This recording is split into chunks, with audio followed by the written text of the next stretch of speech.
सहारा प्रणाम, सहारा समय में आपका स्वागत है। मैं हूं अनुज शर्मा। बुलेटिन की शुरुआत करेंगे आज की बड़ी खबरों के साथ। हमीरपुर के सामूहिक हत्याकांड मामले में सुप्रीम कोर्ट का अहम फैसला सामने आया है, जिसमें बीजेपी के पूर्व विधायक अशोक चंदेल समेत 8 लोगों को उम्र कैद की सजा सुनाई गई है। मामले में 5 लोगों की हत्या हुई थी। पूर्व में हाईकोर्ट ने अशोक चंदेल सहित 10 लोगों को उम्र कैद की सजा सुनाई थी और शहर कोतवाली क्षेत्र में 25 साल पूर्व हुई ये घटना थी। सुप्रीम कोर्ट के फैसले के बाद पीड़ित पक्ष के घर में जश्न का माहौल है।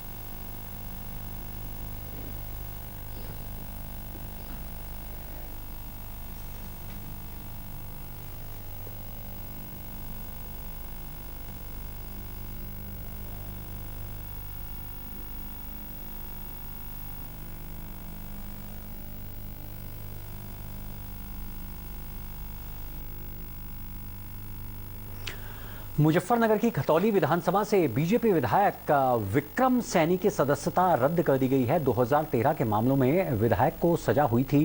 दंगों के मामले में 2 साल की सजा उनको मिली थी। उस पर सांप्रदायिक दंगा भड़काने का मामला चल रहा था। आपको बता दें कि 2013 में कवाल में सांप्रदायिक दंगा हुआ था।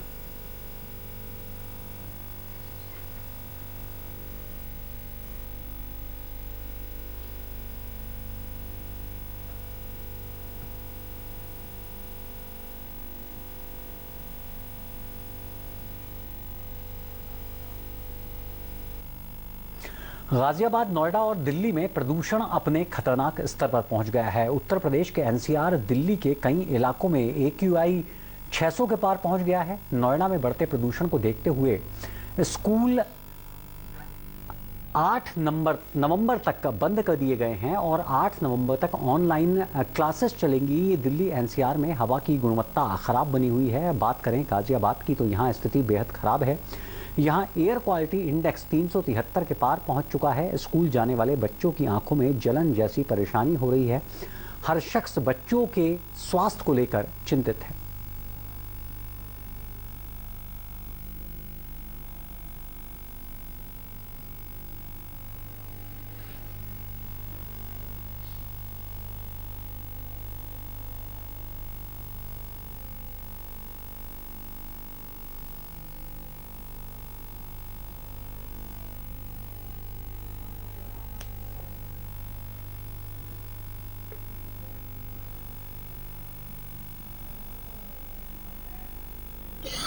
ज्यादा कुछ दिखाई नहीं देता, दूर दूर दिखता। क्या चाहते हैं आप लोग? वो कुछ दिनों के लिए ऑनलाइन कर दे तो पॉल्यूशन। हम लोग सुबह स्कूल जाते हैं तो फिर कुछ दिखाई नहीं देता, आँख में बहुत ज्यादा जलन होती है, कुछ धुंध छाया हुआ है और आंखों में जलन हो रही है, तो इसमें दिक्कत आती है बच्चों को छोड़ने में। ताकि वायु प्रदूषण सुधरे, सरकार इसका प्रयास करे। समाज सेवी आदरणीय कमर सिंह तंवर जी के द्वारा आज यहाँ 90 सामूहिक विवाह समारोह का आयोजन किया गया है, जिसमें 151 से अधिक जोड़ों का उन्होंने सामूहिक विवाह कराया है। मेरी ओर से उनके लिए इस प्रयास का बहुत बहुत अभिनंदन, मैं उन्हें साधुवाद देता हूँ। और उन्होंने जो सामाजिक जीवन में, समाज सेवा में गाजियाबाद, नोएडा और दिल्ली में प्रदूषण खतरनाक स्तर पर पहुंच चुका है। आपको बता दें कि उत्तर प्रदेश के एनसीआर, दिल्ली के कई इलाकों में AQI 600 के पार पहुंच गया है। नोएडा में बढ़ते हुए प्रदूषण को देखते हुए स्कूल 8 नवंबर तक के लिए बंद कर दिए गए हैं। 8 नवंबर तक ऑनलाइन क्लासेस चलेंगी। दिल्ली एनसीआर में हवा की गुणवत्ता खराब बनी हुई है। बात करें गाजियाबाद की तो यहाँ स्थिति बेहद खराब है। यहाँ एयर क्वालिटी इंडेक्स 373 के पार पहुंच गया है। स्कूल जाने वाले बच्चों की आंखों में जलन जैसी परेशानी हो रही है। हर शख्स बच्चों के स्वास्थ्य को लेकर बेहद चिंतित नजर आ रहा है।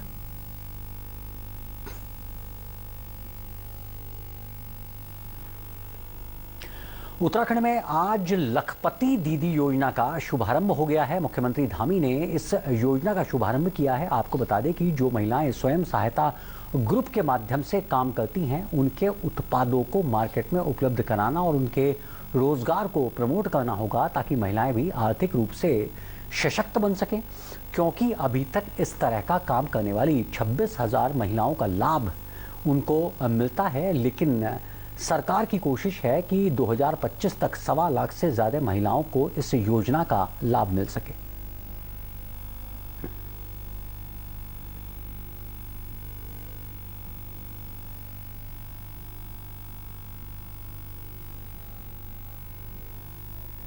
जहाँ मातृशक्ति के उत्थान के लिए हर क्षेत्र में काम किया जा रहा है। पहले ही जहाँ उज्ज्वला योजना, बेटी बचाओ बेटी पढ़ाओ अभियान, स्वच्छ भारत अभियान, ऐसे अनेकों कार्यक्रम, प्रधानमंत्री आवास योजना पहले से प्रारंभ की जा चुकी हैं। हमने भी निर्णय लिया है, हमारी सरकार ने निर्णय लिया है कि हम लखपति दीदी योजना प्रारंभ कर रहे हैं। 2025 तक 1,25,000 बहनों को हम लखपति बनाएंगे और आज लखपति मेला उन्हीं के निमित्त यहाँ पर आयोजित किया गया है। आर्टिसन कार्ड बनने से हम जो हमारा कारीगर कार्ड होता है उसके द्वारा हम अपने ऑल इंडिया में अपने प्रोडक्ट बेच सकते हैं और मेले में हमारी एंट्री के लिए हमें राहत मिलती है। नहीं तो हमें अपना पैसा लगा करके वहाँ जाने के लिए फ़ीस पे करनी पड़ती है। इसके उससे हम बिना फीस के और आने जाने का ये फ़ायदा हमें आगे को मिलेगा इस योजना के तहत। स्वयं सहायता समूह जो ग्रुप चल रहे हैं इसके माध्यम से और भी जो भी गांव-गांव में जो संस्थाएं चल रही हैं समूह के माध्यम से, तो इससे काफ़ी महिलाओं को मदद मिलती है और जो भी छोटे-छोटे उद्यम चला रहे हैं उनको आगे ले जाने के लिए, उनकी मार्केटिंग के लिए एक मार्गदर्शन है। महिलाओं को मार्केटिंग के लिए सपोर्ट करना है अच्छे तरह से, मार्केटिंग, फोटोग्राफी और महिलाओं का कॉन्फिडेंस कैसे बढ़ाते हैं, उनका एक्चुअल काम दिखा के और उसको एक अच्छे तरह से प्रस्तुत करना है। उससे उनका खुद का एक इंडिविजुअल एक ये बन जाएगा कि अस्तित्व बन जाएगा कि हाँ हमने एक काम किया है और उसके द्वारा बहुत और महिलाएं जाग उठेंगे और उनको प्रेरणा मिलेगा। उत्तराखंड में महिलाओं के आरक्षण पर रोक संबंधी हाईकोर्ट के आदेश पर सुप्रीम कोर्ट ने स्टे दे दिया है। मुख्यमंत्री ने कहा है कि सुप्रीम कोर्ट के महिलाओं के हित में दिए गए फैसले का हम स्वागत करते हैं। हमारी सरकार महिलाओं के हितों के लिए प्रतिबद्ध है। हम अध्यादेश लाने की तैयारी में हैं। हमने समय पर मजबूत पैरवी की है।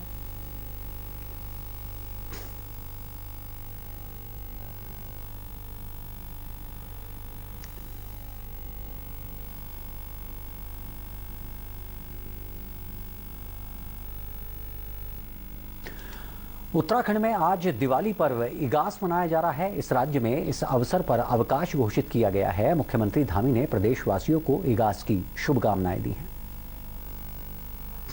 प्रिय प्रदेशवासियों, आप सभी को लोक पर्व इगास की तथा बूढ़ी दिवाली की हार्दिक शुभकामनाएं। हमारे लोक पर्व हमारी समृद्ध संस्कृति की पहचान है। दीपोत्सव के 11वें दिन एकादशी को उत्तराखंड में इगास और बूढ़ी दिवाली मनाने की प्रथा सदियों पुरानी है। गढ़वाल में इगास को बगवाल के रूप में, जबकि कुमाऊं में इसे बूढ़ी दिवाली कहा जाता है। प्रदेश में सभी लोग इगास को हर्षोल्लास के साथ मना सकें, इस हेतु हमारी सरकार ने इगास पर सार्वजनिक अवकाश की घोषणा की है। हालांकि त्योहारों के नाम पर सिर्फ अवकाश देने से हमारी लोक संस्कृति समृद्ध नहीं होगी। योगी सरकार लगातार प्रदेश में मदरसों का सर्वे करा रही है। वहीं उत्तर प्रदेश मदरसा बोर्ड के चेयरमैन डॉक्टर इफ्तिकार अहमद जावेद का एक बयान सामने आया है, जिसमें वह बोल रहे हैं कि मदरसों में शिक्षा विभाग का दखल गलत है। अल्पसंख्यक कल्याण विभाग को मदरसों के निरीक्षण का अधिकार है, लेकिन नियमों से हटाकर शिक्षा विभाग के अधिकारी मदरसों की जाँच करते हैं। साथ ही मदरसों में दिया गया नोटिस नियम के विपरीत है।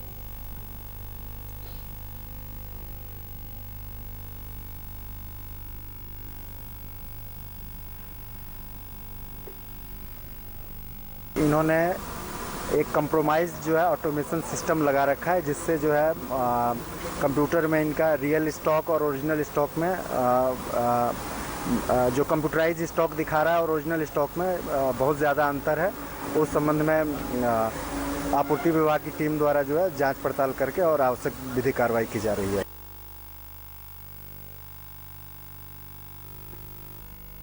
बदायूं जिले में समाजवादी पार्टी के नेता और उनकी पत्नी और मां की हत्या के मामले के बाद पार्टी नेताओं ने पूर्व सांसद धर्मेंद्र यादव के नेतृत्व में एक प्रतिनिधिमंडल ने शोकाकुल परिवार से मुलाकात की है। इस दौरान धर्मेंद्र यादव ने कहा है कि दुख की इस घड़ी में समाजवादी पार्टी पूरी तरह से परिवार के साथ है। पुलिस ने अभी तक 2 आरोपियों को गिरफ्तार किया है, जबकि अन्य आरोपी अभी भी पुलिस की पकड़ से दूर हैं।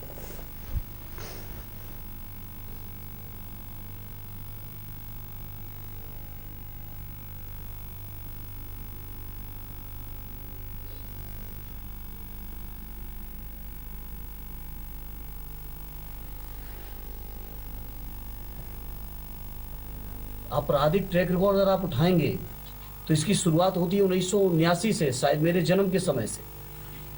40-45 साल पहले से ये परिवार लगातार आपराधिक कृत्यों में लगा हुआ है और वो परिवार यहाँ के स्थानीय सांसद ने अपना प्रतिनिधि बना रखा है। तो अब इससे बड़ा क्या होगा, सबूत इससे बड़ा क्या चाहिए।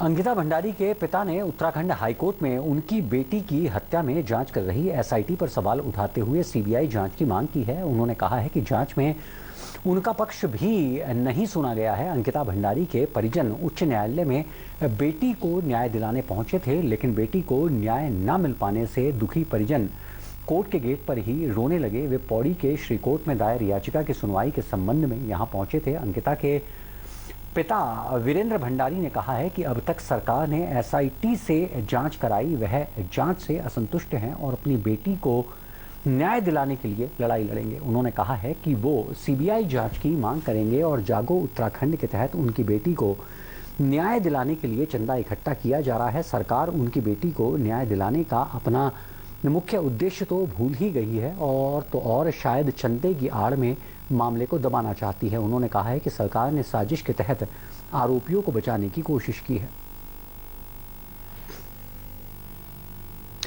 सरकार और प्रशासन द्वारा जो अभी तक एसआई की जांच चल रही है और इतने 1.5 महीने के आसपास हो चुका है और अभी तक कोई जांच मतलब हमारे संज्ञान में या हमें आश्वासन नहीं दिया गया है। लेकिन हमें ये लग रहा है कि सरकार और प्रशासन द्वारा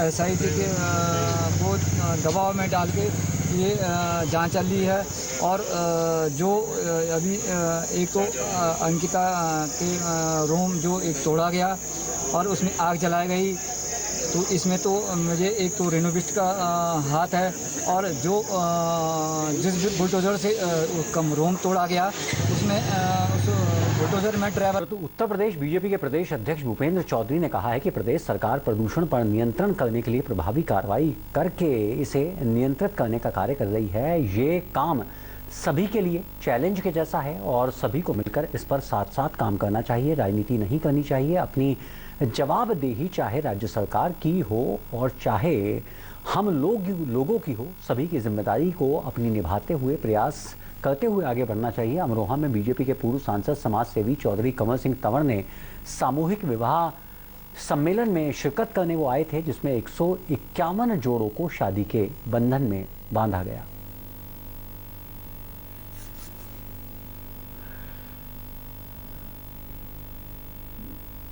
सरकार है उत्तर प्रदेश की सरकार, हम लोग इस पर प्रभावी कार्रवाई करके प्रदूषण को नियंत्रित करने का काम कर रहे हैं। जहाँ तक विषय सबके लिए है, हमारे सबके लिए चैलेंज है और सबको मिलकर इस विषय पर राजनीति नहीं करनी चाहिए और अपनी जवाबदेही चाहे राज्य सरकार हो चाहे हम लोग हों, आम आदमी हो, सबको अपनी जिम्मेवारी निभाते हुए इस प्रयास को आगे बढ़ाना चाहिए। उत्तराखंड में आज दिवाली का ही प्रतिरूप कहे जाने वाला इगास पर्व मनाया जा रहा है। राज्य में इस अवसर पर अवकाश घोषित किया गया है। मुख्यमंत्री धामी ने प्रदेशवासियों को इगास की शुभकामनाएं दी हैं।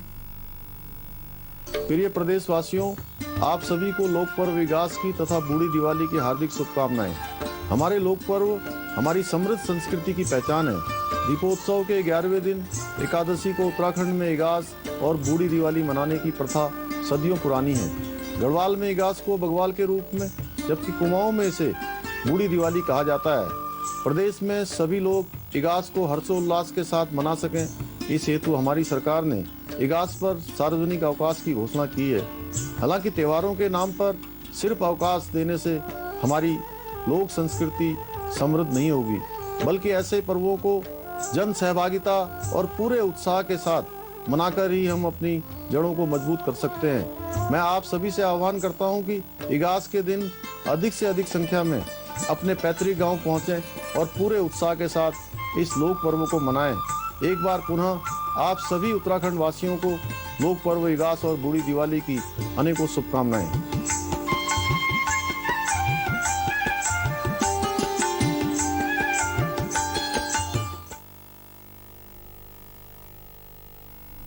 प्रयागराज के दारागंज थाना क्षेत्र में दुकानदार लवकेश की पुलिस कस्टडी में मौत का मामला सामने आया है। मिली जानकारी के अनुसार पड़ोसी महिला ने अभद्रता के आरोप में पुलिस लवकेश को गिरफ्तार किया था, जिसके बाद पुलिस कस्टडी में ही उसकी मौत हो गई। पुलिस का कहना है कि मिर्गी का दौरा पड़ने से लवकेश की मौत हुई है। वहीं मौत की जानकारी मिलते ही पुलिस अधिकारी और लवकेश के परिजन बेली अस्पताल पहुंचे। पुलिस अधिकारियों ने इस मामले में बोलने से साफ इनकार कर दिया। उनका कहना है कि पोस्टमार्टम रिपोर्ट आने के बाद ही पता चल जाएगा आखिर लवकेश की मौत कैसे हुई।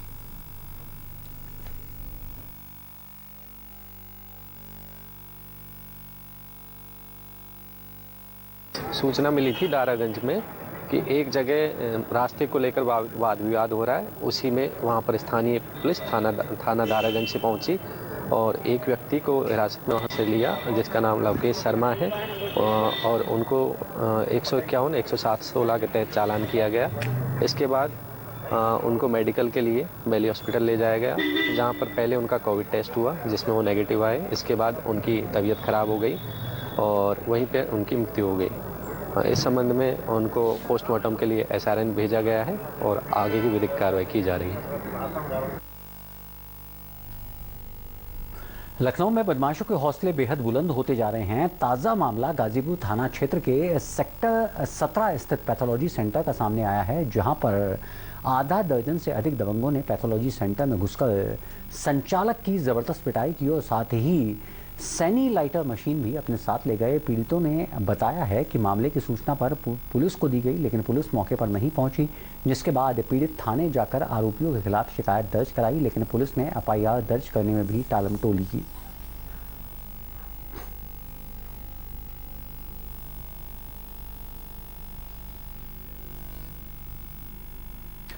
भदोही में डेंगू का कहर बरपा रहा है। भारी संख्या में लोग भयावह बीमारी की चपेट में आने लगे हैं, जिसमें आए दिन डेंगू से किसी न किसी मरीज की मौत हो रही है, क्योंकि जिले में मरीजों को सही इलाज नहीं मिल पा रहा है, जिससे बीमारी का आकलन भी नहीं हो पा रहा है।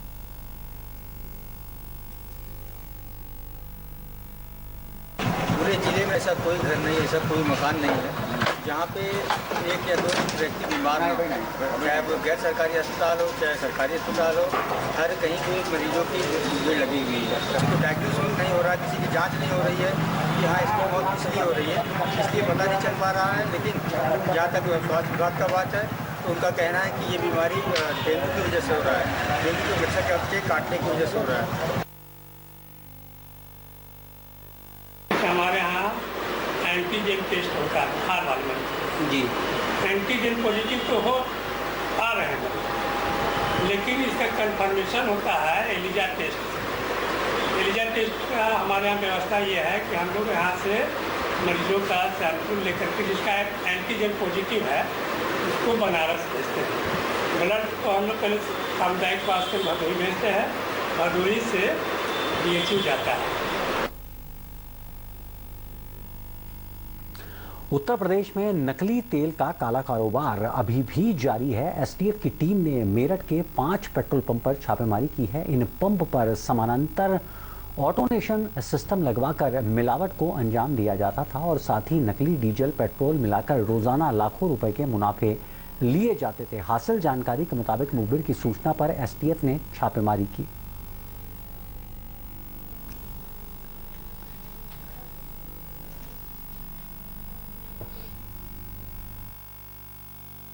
इन्होंने एक कंप्रोमाइज़ जो है ऑटोमेशन सिस्टम लगा रखा है, जिससे जो है कंप्यूटर में इनका रियल स्टॉक और ओरिजिनल स्टॉक में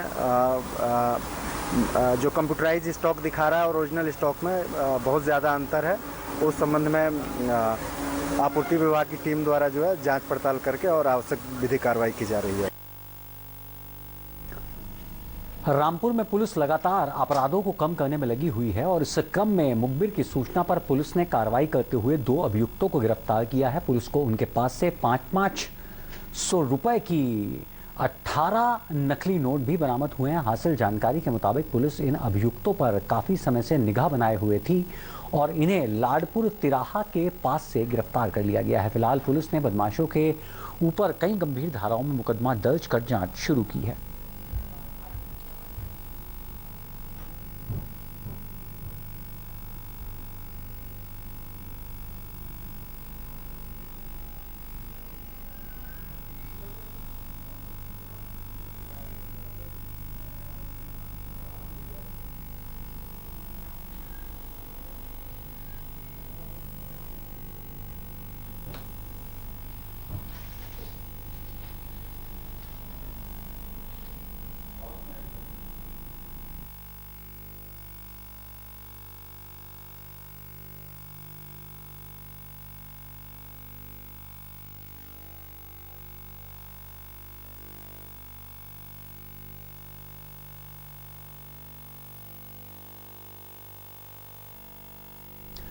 गुजरात के मोरवी में झूलते हुए पुल के गिरने की घटना के बाद से उत्तर प्रदेश में भी मुख्यमंत्री योगी ने प्रदेश के सभी पुलों का सर्वे करने का आदेश दिया है। इस क्रम में बरेली की कमिश्नर पीडब्ल्यूडी और सेतु निगम के अधिकारियों के साथ पुल का निरीक्षण किया है। उन्होंने किलो ओवर ब्रिज को देखकर वो हैरान रह गई हैं क्योंकि इस पुल की मरम्मत काफ़ी समय से नहीं हुई है, जिसके बाद कमिश्नर ने अधिकारियों को जल्द से जल्द पुल की मरम्मत करने का आदेश दिया है।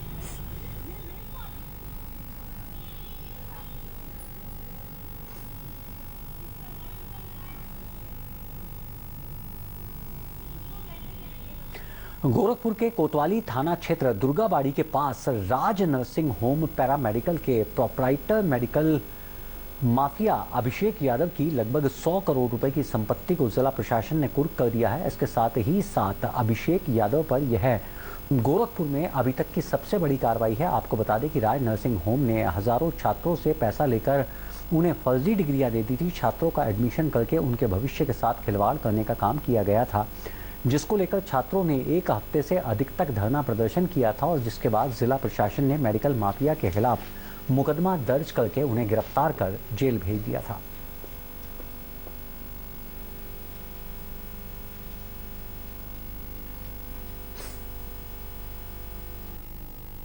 कार्तिक मास की एकादशी और पूर्णिमा को मनाया जाने वाला देव दीपावली का पर्व संगम नगरी प्रयागराज में धूमधाम से मनाया गया है। इस मौके पर संगम तट पर 1.5 लाख से ज्यादा दीपों को जलाकर लोगों ने दीपदान किया और एक साथ लाखों दीपक जलाने से संगम तट पर भव्य नजारा देखने को मिला।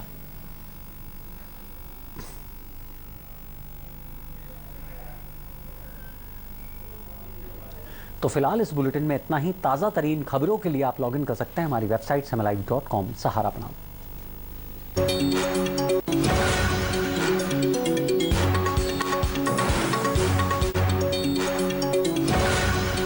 मेरा एक प्रकार के राजनीतिक जीवन उस हाई स्कूल इंटर में जब पढ़ता था तब शुरू हो गया था। मूल मान्यताओं में कमी आई। देखिए, मूल्यों का क्षरण हुआ है। 3 तलाक का मुद्दा काफी चर्चित रहा है। जो सम्मान माननीय उच्चतम न्यायालय ने दिया है, मैं हार्दिक बधाई देता हूं। संवाद है तो समाधान। उत्तर प्रदेश की राजनीति में काफी मेहनत कर रही हैं, तो क्या माने कि ये मेहनत अपना दल के लिए कर रही हैं या भारतीय जनता पार्टी के लिए कर रही हैं? मेरा जो परिश्रम है या मेरे कार्यकर्ताओं का जो परिश्रम है वो इस गठबंधन को मजबूत करने के लिए है। पंडित दीनदयाल उपाध्याय ने जो सपना देखा था भारत का, क्या आपको लगता है कहीं साकार हो रहा है? माननीय अमित के बाद हिंदुस्तान का परिदृश्य बदल गया है।